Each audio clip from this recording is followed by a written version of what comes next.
Hello and welcome to the Bulletin vlog. I'm Helen McGrath, Head of Public Affairs, and I'm joined by our Bulletin Editor, Dennis Hall. Hello, everyone. Now, WhatsApp messages and ULEZ for London are big news pieces this week, but the LGA conference took place last week, attended by our CEO and President, who both took the opportunity to really raise the profile of local authority lawyers. And there were certainly a few takeaways. Dennis, what's going on in the local government world? What can you tell us? Well, keeping on with that LGA conference, Helen.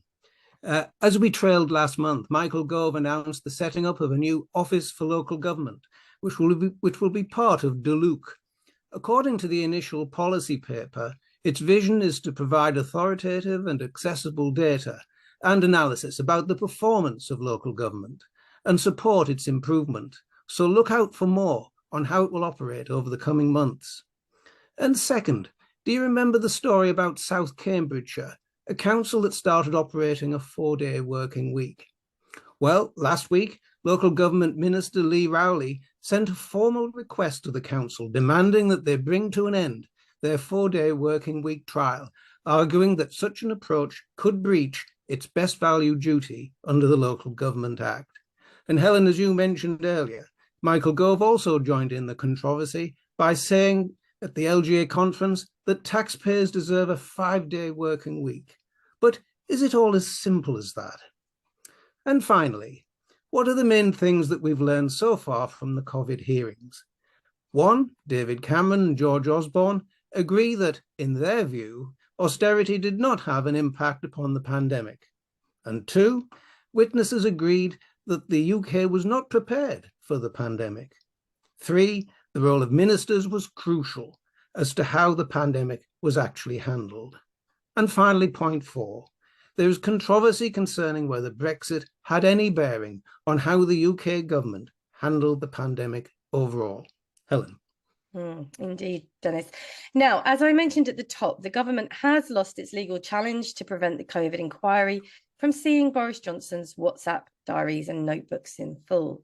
The court ruling does not mean that the public will get to see the documents in full, as the inquiry could apply its own redactions, and it may also decide against making them public at all.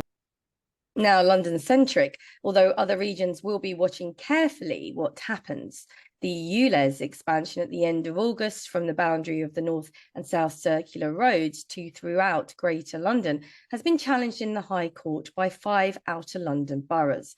The councils are seeking to block the expansion on 2 grounds: the legal basis for the scheme and the consultation over the shape of a 110 million scrappage scheme designed to help drivers change to newer cars or public transport. In LLG News, we have a number of national lead meetings in the diary for you to book, including information governance, MO and governance, planning, and the junior professional group. And in training, you can still book on for our MO conference. We also have a bespoke course on standards of conduct, disrepair, always popular, and we have a number of new courses scheduled for September following the August break, which you can peruse and sign up for at your leisure. And now, as always, a sneaky peek at what's coming up in bulletin number 27. Dennis. Well, Helen, I think this is interesting. Croydon is the latest council to receive an enforcement notice from the Information Commissioner. They're failing their residents, according to the ICO, who has highlighted a series of systemic failures by the council. We also highlight a call from the Children's Commissioner, who demands a radical overhaul of the SEND system and swift implementation of the government's SEND improvement plan, which has been delayed.